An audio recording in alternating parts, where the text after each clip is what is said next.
Welcome to Promote, Profit, Publish. I'm your host, Juliet Clark, and today we have Rebecca Bertoldi again, and she's going to talk to us about humanizing your funnels, which I don't know how many of you guys are using AI now inside of your funnels, but you always have to check AI and make sure that it's using your voice, using it correctly. I know a lot of times I'll put in sassy and it'll come back with something that I absolutely would never say on there. It's more like kid slang instead of adult slang. So, Rebecca, you want to take it away? Tell us who you are, what you do, and it's all yours. Absolutely. Thank you for having me today. So, welcome everybody. My name is Rebecca Bertoldi. I'm a digital marketer. Actually, I've been referring to myself as a heart-centered marketing architect. And this is because I really love to build experiences that will draw new clients in and will make that connection. So today we're going to go through some of my favorite ways to really help people to have that emotional connection with you and to make it a memorable experience. Because, man, there are so many different ways that companies are trying to get our attention, and a lot of them are, in my opinion, quite annoying. And they're doing this because as a society, we're needing more and more touch points. We're needing more ways to get in front of us because there are so many more ads being shown to us these days. And I've said this a few times in my presentations. When I was in college, which we don't have to talk about when that was, but it was a while ago, and there were like 3,000 ads that we would see a day, and we're up to about over 10,000 now. Can you imagine? If we really stopped and thought about how many different promotions that we were exposed to, it's quite a bit. And that's why a lot of companies have gotten so aggressive with their marketing and trying to be in your face. But I think there's a way, I know that there's a way because I do it every day, to connect with people, not be annoying, and still build that relationship. So I cannot wait to dive into this today. Before I start sharing some slides, I'm curious, by a show of hands, how many people have marketing out there that people are not responding to at the moment? So maybe you have some ads running out there. Yeah. So I see this a lot. And again, we are overwhelmed with ads. So we're gonna see how we can stand out and make this work for us. All right. So as Juliet mentioned, I do want to take questions as we go. So please feel free to interrupt me. Take yourself off mute. And Christy, if you wouldn't mind just checking the chat for me. And this is because I know that what we're doing it's new to a lot of people. So I want to make sure that we are addressing your questions as we go so you can come along the ride with me. So I promise to share my tips for creating emotional connections in digital spaces. I'm going to show you some of the tools I found along the way that are helpful for this and tell you how we can create your next funnel together. So who am I? I live here in Connecticut now. I've been in marketing for probably 24 years now, over 24 years. And I work with coaching and wellness brands to build those funnels, to build online experiences. And it's something that I love. I love working with coaches because I feel like this is how we're going to change the world, by helping people to be the best version of themselves. So that is where I like to focus my efforts. I am definitely a big old data nerd, and I love to run tests. I love to look at all the information that we have and make data-driven decisions. And I have 3 fur babies that are like real children most of the time. So that's a little bit about me. So let's get human. So for 2025, 73% of consumers said they prefer a personalized shopping experience. So what does that mean exactly? A personalized shopping experience? How do we do that for individuals that are coming to our site? Well, there's a lot of ways that we can make it feel like it was made just for them, simply by asking a few questions ahead of time. So when we're looking at this, do we know, like, is it worth going through all this? Is this effective? And the method I'm going to show you is something that increased the event show up live rate from 52% to 88%. That's a big jump. And to get 88% of people that registered for a virtual event on your call and excited to be there is a big deal. This tactic also increased the revenue per attendee by 61%. And in this case, that translated to $1,000 per attendee additional than they were expecting. And this was from having an email sequence that really connected with the people that signed up and helped them to start transforming from day one. So when we're looking at our sales funnel, we're taught to, put people in the top and they're going to come down that way. But I want you to kind of see this a little differently. Let's look at this more as the people at the top are aware of their problem. This is a big distinction because people are always like, here's what I do. I can help you with my programs X, Y, and Z. But your programs don't necessarily matter at these early stages of the buyer's journey. So we're looking at this at the top being problem aware. So they're aware of what's bugging them every day. Then they can be solution aware. So they're aware of what may solve that problem. Then they're going to choose a person to help them solve that problem. They will evaluate that person and then they can become super fans. We love super fans. Super fans are the ones that are like always talking about us anytime they're around other, maybe your target audience, maybe other business owners. They're talking about how much you're doing for them. They are going to be some of your best referral sources. So we want to take a look at the prospect's journey. So we're going to start with our tool, tool number 1, which is meeting people where they are in the buyer's journey. So let's take a look at problem aware. Now, I wanted this to be a little bit more interactive and have you guys actually write down some of these answers so that when you are done with this call today, you have some places that you can take action on right away. So if we're looking at problem aware, write down 5 questions that your audience might have at that stage. So this is typically, most literally their pain point. So further down, when we are looking at all of this and how we put these pieces together, I'm going to use an example for the problem is that there's too much stress in someone's life. So if we're thinking about stress being the problem that they are aware of, they're going to say, how do I reduce my stress? They're not necessarily going to say, who can I work with to lower my stress? Because that's not always people's first instinct these days. We are in a world of information, so people will start with Googling it in a lot of cases. And our younger generations are now just asking ChatGPT about it. They may just go in and say, how do I relieve some stress? So in this exercise, I want to take a few minutes for you guys to write down some of those questions. And if you have any questions about the questions, this would be a good time to unmute. But if you have seen some of the problems that your audience is experiencing, what are those problems? What are they experiencing before they even know that you exist? We know stress is something that happens in everyday life. So when people are looking at stress, they may not be like, oh, it's probably my mindset. That's not the first thing they go to. A lot of people, if they're not in this kind of work, they may think, my boss is causing me a lot of stress or all these outside influences. But we know as professionals that it's all controllable within us.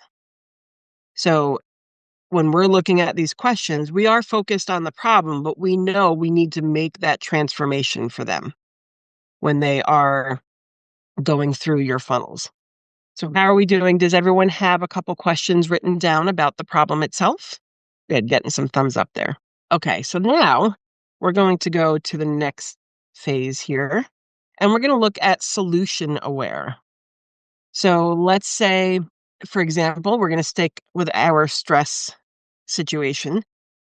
So now that they know, okay, stress is caused by an imbalance in our life. So perhaps when they were looking at the problem, you had educated them about how stress gets into our bodies, how stress becomes a thing in our minds. So the solution could be that you have some self-care, Maybe the solution is a meditation that will help center them. There's a lot of different solutions that you can provide, but what we want to do here is give them something quick and easy that they're going to get a win with. Now, again, we're going to look at this whole journey a little bit more closely and as a whole, but for now, let's talk about looking at that initial problem that you had. What are 5 questions that your audience would be asking around the solution of that problem? So, what would they want in a solution that would make them want to buy it? Do they have, a budget for that solution? So, if we are showing people how to relieve stress, let's say with a 5-minute meditation, that can be a time constraint. If somebody has time constraints, you're like, listen, we can help you de-stress 5 minutes a day. That's all you're going to need.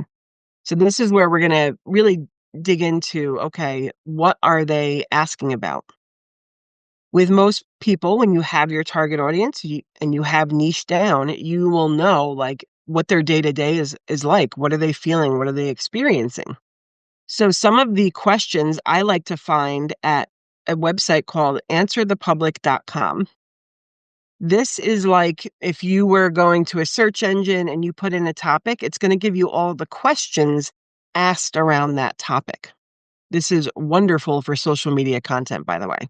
When we can answer people's questions, it helps them to feel like we know exactly what they're feeling, what they're experiencing, and Answer the Public does a great job of that. Doing a quick check-in with everybody. How are we doing with this next set of questions? I'll give you one more moment. Take your time with it. As we look at this journey together, you're going to start to see how you can bring somebody from maybe being, in a cold audience or not knowing who you are, and how you can help them to transform within themselves and get to one of your levels of service that you would love for them to be in. So maybe that's a group coaching program. Maybe it's one-to-one work, consultations. But to get them to that point, we want to build that trust, and that's what this is going to do. Okay, so the same for the consideration stage. What's important when they're choosing a guide? So now that they know there are people out there that can help with their stress relief, what are they going to be looking at in that person? So not just about the solution or the product, what is it that they want from the guide that's going to help them? I have a question. Is there a particular stage where it's good to kind of share your own journey with it? Like, it seems like in this stage, how I got here, and then how I can help you get here so that you're living more peaceful life. Is that part of Yeah, this part? that's a great question. And yes, because when somebody is choosing to work with us, they're likely going to see something in you that they see in themselves. So there's some kind of connection there. And sometimes that connection is that, they've also kind of walked in your shoes a bit, because we know life is too short to learn from other people's mistakes. Or from our own mistakes. We want to learn from other people's. So, how we can show them that we've been where they are and we've achieved what they are is a great way to put that. It's a great piece to put in here. There was a coach that I had when I first started my personal development work, and she always said, "Don't ask someone for directions who hasn't been where you are." And it was for me, like we have those phrases that come out, and for me, that was one that really resonated with me because we're asking a lot of, at least in my experience, I was asking family members, like, how do I do this? How do I get into make myself a better person? How do I become the highest version of myself? And let me tell you, no one in my family has done that. So they were like, hey, you're fine the way you are. You don't need anything like that.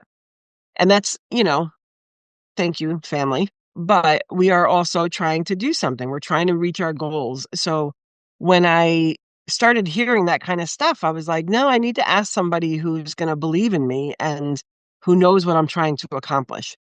So if you can highlight your journey, that this is a great stage to do that. And there's also, like if you connect with people and let's say they're halfway around the world and it's going to be really hard for you to get to live calls, that's a factor too. So it's all about making sure that whoever is going to be your guide is going to be supporting you in the way that you need to be supported. Rebecca, would this be a good phase too, where you could take those 5 questions and put it out like a focus group or a quiz or something like that and see what these people answer to make sure you're over the target? Yeah, you may even do it, like like anytime you can survey your audience, like your people that are paying clients, this is a great place to get those questions as well. We always want real data before anything else. Answer the Public is a great place to start, but as you start to work more and more with your clients, you're going to know what they're asking you on your calls. You'll know when they're getting to your call what they're saying has been their issue. This will be a living, breathing document of these questions and the way that you are interacting with your audience. And if I can We for a sec always too, if you guys, I don't know if you guys have seen this book before, Why They Buy. It's by Cherie Tree. This too will help you with some of those words and Mhm. identifying who your people are, because this is a basic, breaks down into 4 categories and helps you understand the buying triggers, which is something not many people talk about when we get into funnels. Am I using the right buying triggers and language with them? So, sorry, go ahead, Rebecca. Yeah, don't be sorry. That's very important. That's why we're doing this. We really want to connect with our audience in ways that other people aren't connecting with them. Mhm. I was talking to Juliet before about I do have some local clients here. The bulk of my clients are coaches and wellness brands, but I do have a finance guy that has us do social media for him. And it's not always, if he was doing some really in-depth stuff, I would refer him to somebody else because finance just is not my thing, so I wouldn't want somebody to spend thousands of dollars with me being like, yeah, I'll give it a shot. You want to feel confident in whoever you're going to work with. And that's what this is going to help build. Yeah. And that book that I just showed you, if I look around to everybody on the screen right now who's my client, and there's only one person who isn't, you're all action people. And that book would have told me that about you without me going in. But every single one of you is an action person, which I am too, which is kind of why it's a good thing to read and see where you land and who you resonate with. It's funny that you say that because for me in marketing, there's I connected more recently with a different coach who has a marketing background. So like when I'm doing my own marketing, I'm the worst client for myself. you know. So when I have to work with somebody else, I want them to understand what I'm doing and call out the stuff that I would call other people out on. So it's important that we connect with that person. And that's a really important point. I was a copywriter in a previous life, at a previous job. But when I write my own copy, I don't. I have a friend who looks it over who was a copywriter, and she laughs at me. She's like, well, how come you write everybody else's copy so well and you don't write your own? And a lot of times it's because we don't, unless we're a narcissist, we don't see the gifts that we have that we're trying to communicate that other people see.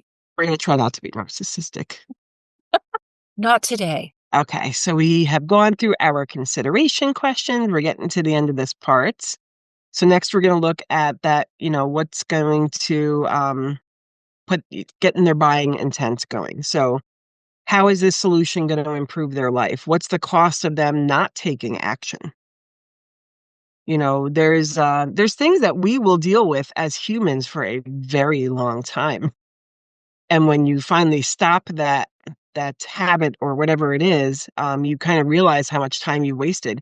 Even if you think about little things like, my house when I was living in New York, I had a drawer that opened up, but I had to open my oven door in order to open that thing. And it's like those little things that you'll just deal with. Like I couldn't open the drawer and with the oven closed because it would hit it. So you'll deal with those little things for a long time. Like, oh yeah, you just have to do that. But when it's when it's fixed, you're like, man, I wasted a lot of my life with that. So we can tell them how much time they may get back in their life, if there are specific benefits that they're going to be looking for. Most people will respond to something that will increase their health, wealth, or status, or love. And when you're working with somebody, they usually have one of those things in mind of what they would like to achieve. So how is it that you can help them to achieve those things in their own life? Because remember, a lot of times we're just a guide. We're not someone that's going to come in and have a fix for you. We are a guide to show you that there are other possibilities and to help you each step of the way. Okay. So I want to just take a quick pause here and check in for any questions before we jump into our impact ladder. So an impact ladder, at least in my mind, what I came up with here is the steps that people are going to take in order to get to your highest level of impact. Now, in a lot of cases, we're working to get people from level 5 up to level 3, because this is where they're going to make an investment and really start to work with you. And those higher levels will be a lot easier once they get to like your initial program.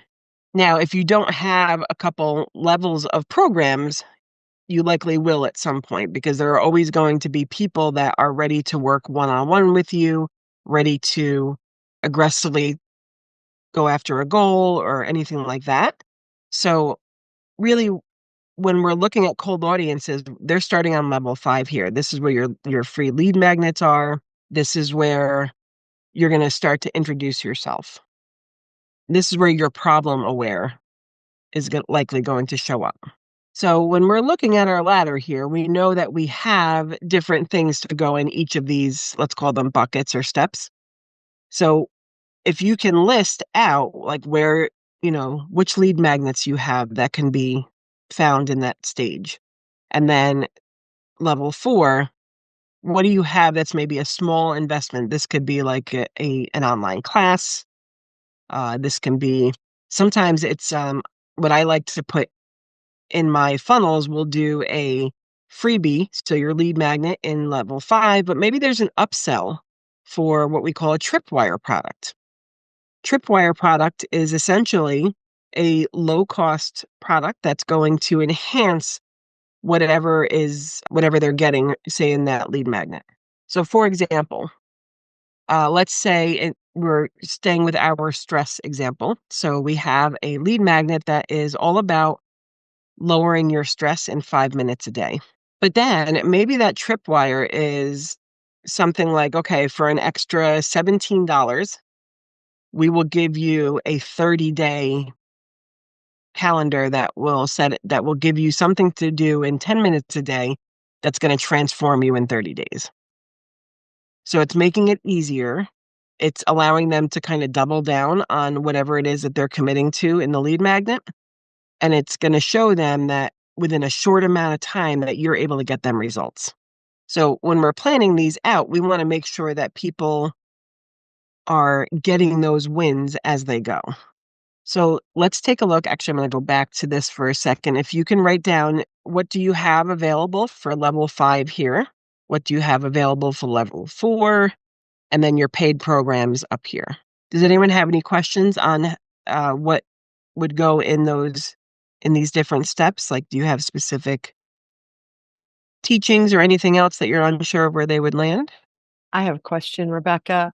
So if I'm leading him into a membership program, that would come at step 3 or 2? How much is the membership program? It's $47 a month, and with a small discount if they prepay the year. I would say probably 3 or 4. Okay, thank you. That could be a tripwire at $47 a month, but it could be a small investment too. That because if it's going to be ongoing, is it like a time specific program, or is it just an ongoing thing?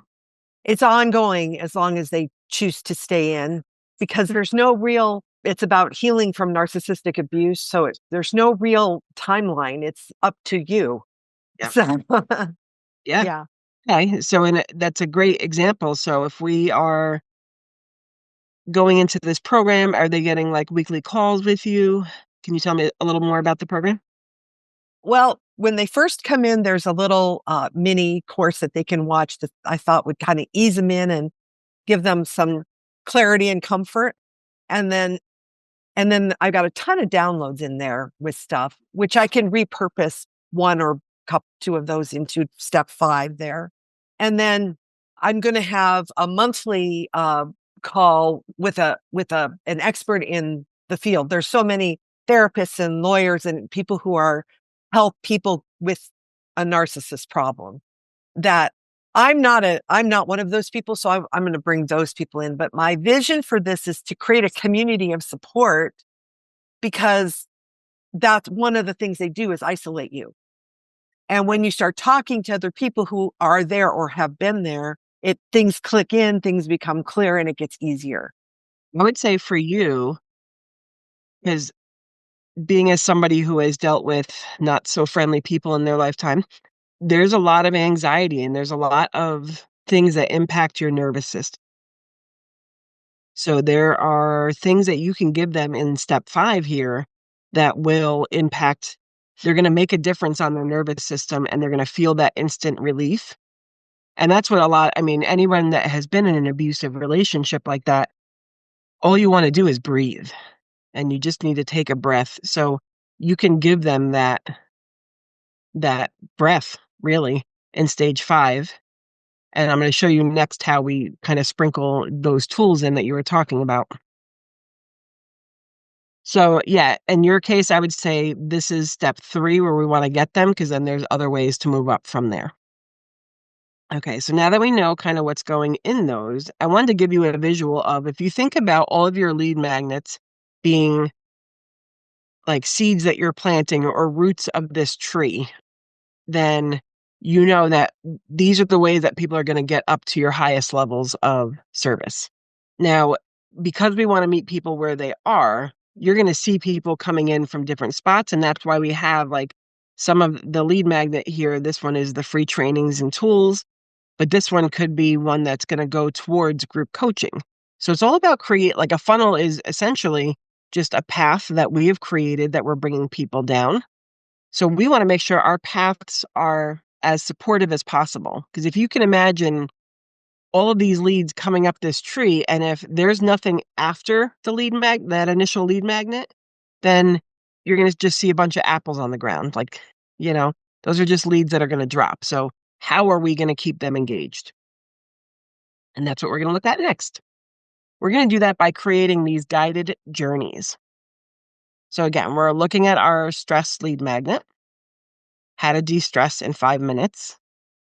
And then we want to we want to know ahead of time when we're making this lead magnet where we're going to bring them next. So we're going to plan this out. We're going to say, all right, we're going to have this de-stress in 5 minutes lead magnet. Next, we're going to bring them to a live teaching that's going to show them that self-care is not selfish. And in this case, we can bring them through some of the ways that they can care for themselves and still continue to be productive. For me, I, being a type A woman, I attract other type A people. And there's a lot of things in here that, we say is, okay, I'll take care of myself once I get this project done. Or I'll take care of myself once we have more money coming in. And these are all things that we know as professionals that are going to hinder your progress, and they're going to hinder your growth. So we know that. And if we're going to bring someone from a de-stress lead magnet into a self-care live teaching, what has to change in there? What transformation has to happen in their mind to make that okay for them? Because we all know that people will not always think they're worthy or deserving of having these self-care moments. So from this live teaching, maybe we're going to sell from the stage and try to get them into our online course. So then we went from de-stress to self-care to understanding the laws of manifestation and getting what they want. So there's ways that we can connect all of these pieces. And then eventually we go into maybe a year-long group coaching program. So as we're building this out, you can kind of take one, if you have a lead magnet, just choose one of those. And where would people naturally go next? If we start with the end in mind, let's say it's a group coaching program, then before that, what would they experience to get there? So we want to look at this whole path that we're building, this whole funnel, and make sure that it makes sense.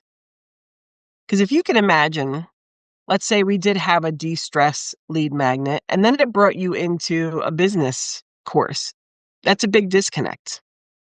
People are like, okay, we went from de-stress, and not necessarily if it was de-stressing for business owners, that's one thing.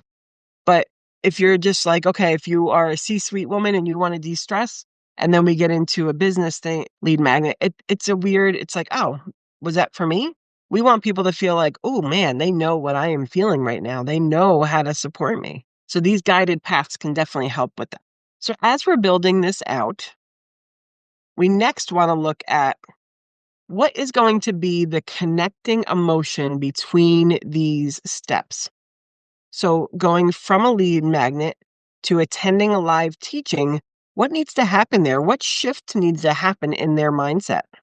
So if we're looking at the lead magnet going to the live teaching, we want them to feel worthy, deserving, and empowered for that next course. And sometimes that won't happen naturally. So if we can help them with that, that's where this is going to be gold. And then to go from the live teaching to the online course, that could be that they need to feel in control of their destiny. They have to realize that they are longing for more and they need to feel motivated to do it. And then from the course to the coaching program, they need to feel supported, not alone. And it's not their fault that they haven't achieved their results. It's society. It's, in my case, I usually blame Facebook for a lot of things. Whoever it is that you're going to have, or whatever it is that they're going to feel. You know your audience better than anybody else. So you'll know what emotions it is that they need to feel to go through this. So let's write down, what transformations does your prospect need to feel or go through in order to take that next step? And I'll go back to this other screen just so you can see my examples in here. But what transformations need to happen? I'm working with a coaching client who is like, I really want to just focus on the people who are ready for a coach.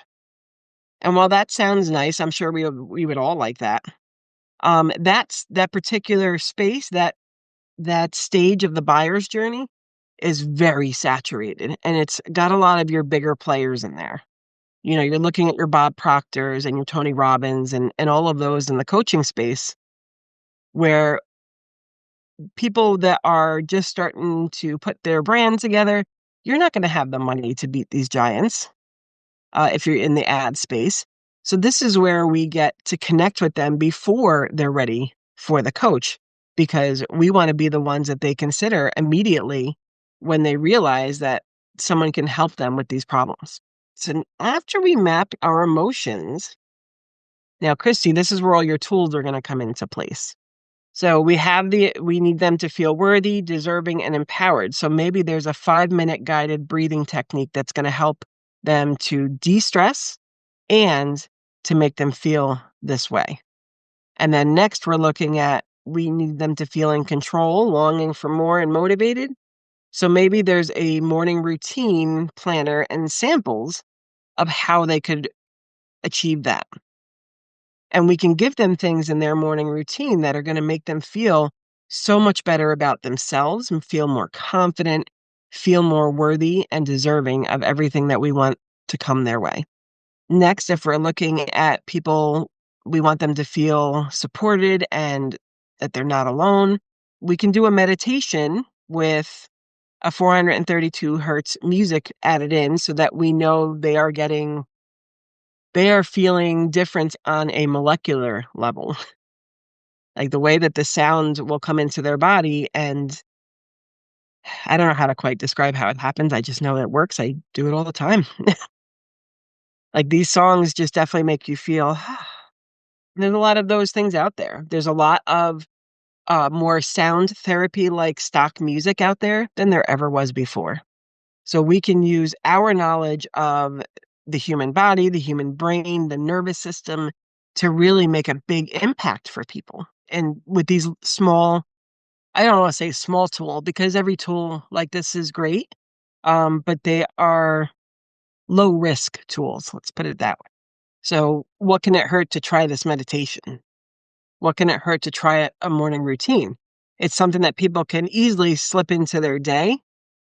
It'll have lower objections because it's not something they're investing with right away. So all of these little tools along the way are going to just start transforming somebody on the inside. And then it's important to us to let them know that you're the reason that they're feeling good. Because we can just, go on our day and be like, you know what? It's been a really great week. Nice. I guess the stars are aligning for me. But no, it's really Coach Christy who's been giving you these tools to make you feel a little better about yourself. And we sometimes just have to let them know that that's why they're feeling that way. We have to point it out that they're going to feel like that. And we can do that through saying something like let's say we're looking at this morning routine. Let's say we're looking at this and we're like, okay, now when you're going through this morning routine in 30 days, notice if you're feeling X, Y, and Z. Notice if you're feeling like, when you get up in the morning that you have more energy. So we want them to know that that's what the intention of this tool is, and it will also seed that in their head to experience that. So when you do get ready to bring them to your group coaching program, you can say, remember how you felt like you were unstoppable every morning? Do you remember how you felt so calm after those meditations because the hertz, the level of the vibration, it was aligning with you? And we can bring those all back. Now, if through your funnel, if you can get them to, fill out a form or write in the wins that they've had, that's gold, because you can bring them right back to them and say, you said you experienced all these. Because how many people here will go and, Juliet said we're all action people. So we take those actions and we just keep going and we just keep taking action, but we don't look back and see all the things we've accomplished. Having those checkpoints in there for them to show you and tell you what they've accomplished and what their wins were will allow them to remember. Because we're all so awesome that we crush our goals and we don't always say like, oh my God, I've come a long way, So we need to have that. And it's great that you can provide that for them to make that connection. So what are 3 tools that you already have in your arsenal that you can give to people that will give them an instant win? Let's write those tools down. Again, these can be those meditations. These can be like a done for you self-care calendar. In my world, sometimes it's AI tools that I can share. Sometimes it's tools I built myself, or they could even be, for any business coaches or people that are B2B, it can be a copy of your, like if you have a project manager and you can say, this is the checklist that I go through every time I put up social media posts. Sharing the tools that you are using can go a long way too. You don't always have to create from like brand new. It's usually things that we're using all the time that make the biggest impact for other people. Okay. So throughout our mapping here, we provided them with the lead magnet. We gave them an emotional connection to it. We gave them a tool to make it even better. And now we're going to make sure that there are as many touch points as we need to seal the deal for us, to get them to the next level. And these touch points, historically have been email, but they don't have to be. They can be text messages. They can be voicemails.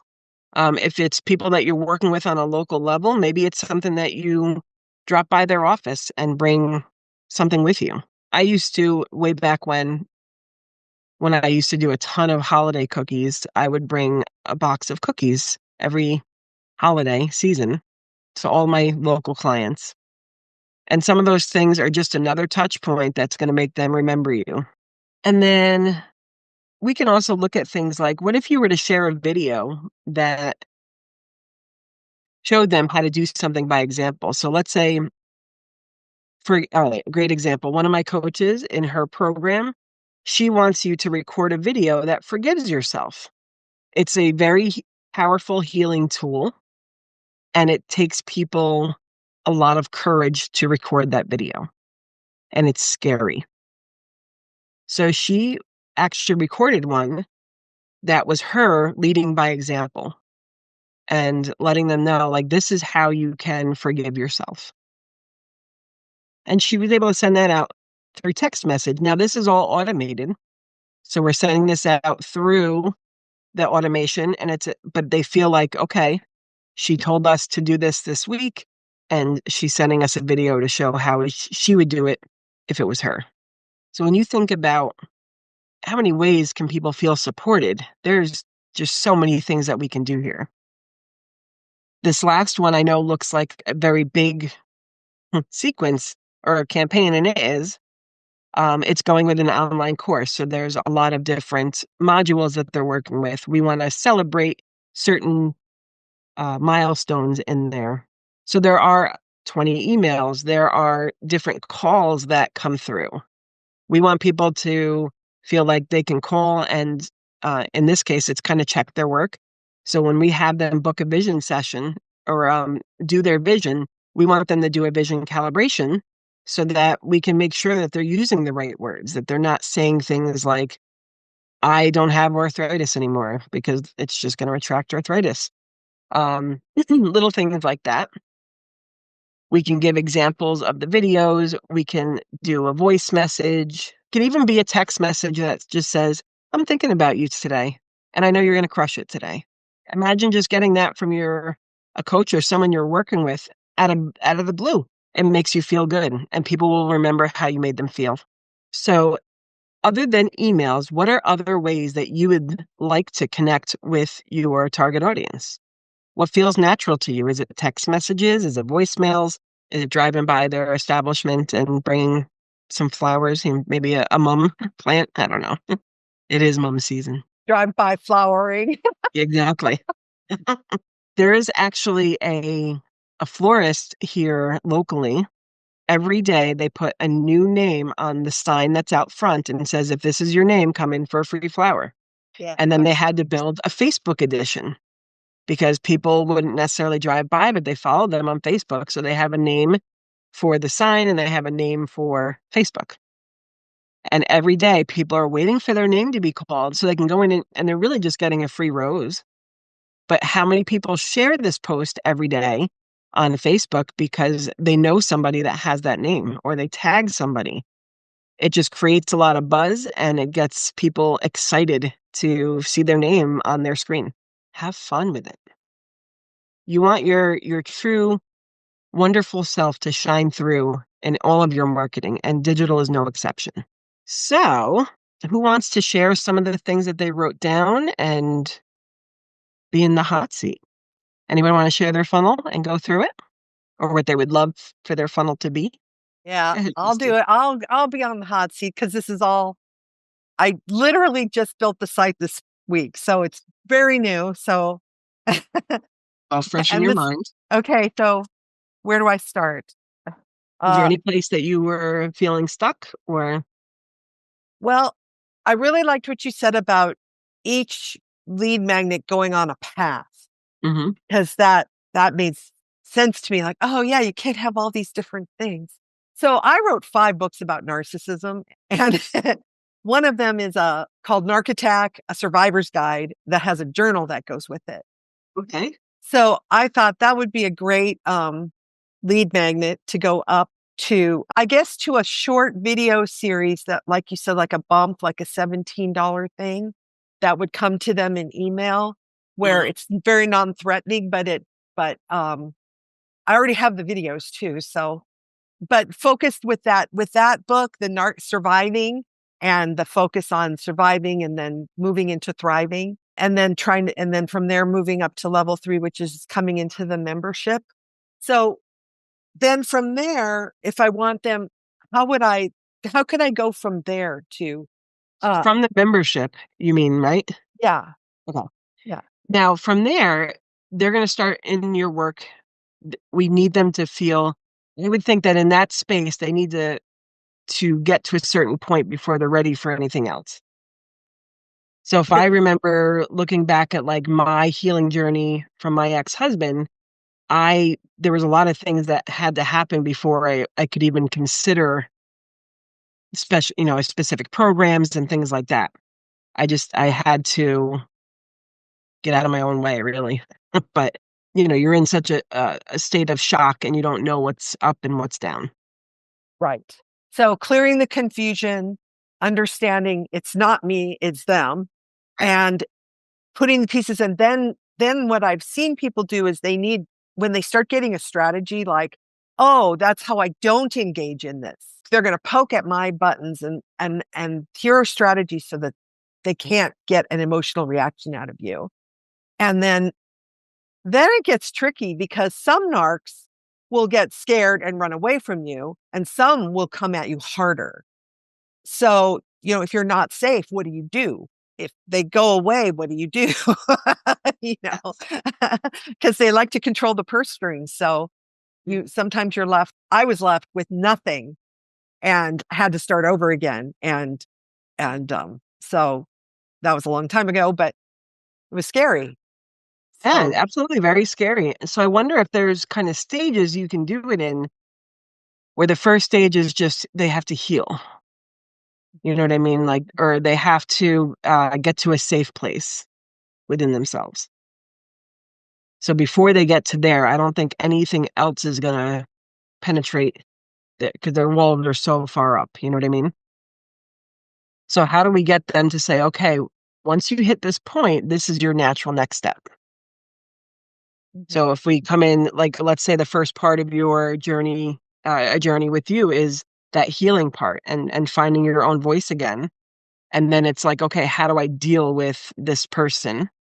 And I have to imagine that it's also hard because you don't know who the person is. Is it a spouse? Is it a parent? And it's different for those things. It is. Yeah. So, yeah. So each of those paths is kind of a different one. So for you, I wonder if a quiz would work. Because with a quiz, you can have all of those outcomes. So let's say this is how you determine if it's a spouse or a parent. And then you can determine where they are in their journey. And then you can make a pretty personalized recommendation and give them a path to healing. So if you determine that it's a spouse that is still in the house, you can give one recommendation. If it's a spouse that has already left, it's another recommendation. If it's a parent that you're stuck in the house with and, if you moved out. So you could even simplify it as that and be able to give them a very clear pathway to what they need to do next. Okay. Thank you. Chris, can I make a suggestion? Absolutely. I would start with a simple ebook and explain the thing that happens with every single narcissist. And that's that 3-way where it's not just you, they rally everybody, how to handle that, what to do, because that's something that happens with every single narcissist is they go about that getting everybody against you. So explain that, explain how to handle it, explain that, there are going to be times when it doesn't work and then times it's going to get worse, because that is something every single one of them does. And that's really the first step is awareness. Like, oh, he's doing that right now, or she's doing this right now. So I would start with something like that, because that's the basic that hits every single narcissist. Yeah, that's what's in the Narc Attack Survivor's Guide. That's okay. Yeah, but if you were going to do a lead magnet, a funnel, that's a right away. That's awareness. It's happening. And, I may need help with this. So because you always want to give instant gratification, because if you can solve someone's problem right away, they're going to follow you. Okay. Exactly. Thank you. It's a good point because not everyone recognizes a narcissist or their behaviors right away it's usually not till you get to a point where either somebody told you that behavior is not right. Because if you grew up in a house with that, you don't know any different. Right. So how do we recognize that behavior? And then how do we know that it's something we have to deal with? Yeah. And the anxiety is coming from the drama that person is creating. to take the focus off them and put it on you. Yeah. So it solves that anxiety problem as well. The other thing that happens is that we get blamed for being the narc ourselves. And so I thought I was actually have a beginning of a quiz, like, who's the narc here? Is it me or is it them? Because I think that's a big thing. Did you start believing that you're the problem with those people? Yeah, the projection. Yeah. Yeah. You guys, I have to wrap it up here since this is a podcast. So, Rebecca, how can they get a hold of you if they want to maybe pursue this a little bit more? Absolutely. So if you have some additional questions or you want to do a brainstorming session with me, you can go to meetwithrb.com. RB like Rebecca Bertoldi. I won't make you spell my last name on the first dance. And then from there, we can take a look at what you have and what your best path forward would be. And if if you would love for me to help, we can explore that as well. All right. Thank you. You guys, next month is Jackie Lapin, and she is a podcast booker, and she's going to talk to us about the best ways to get booked on a podcast if you're going to do a DIY, which I highly don't recommend, but show up if you want to give it a shot. All right. Thanks. I'll see you guys next month.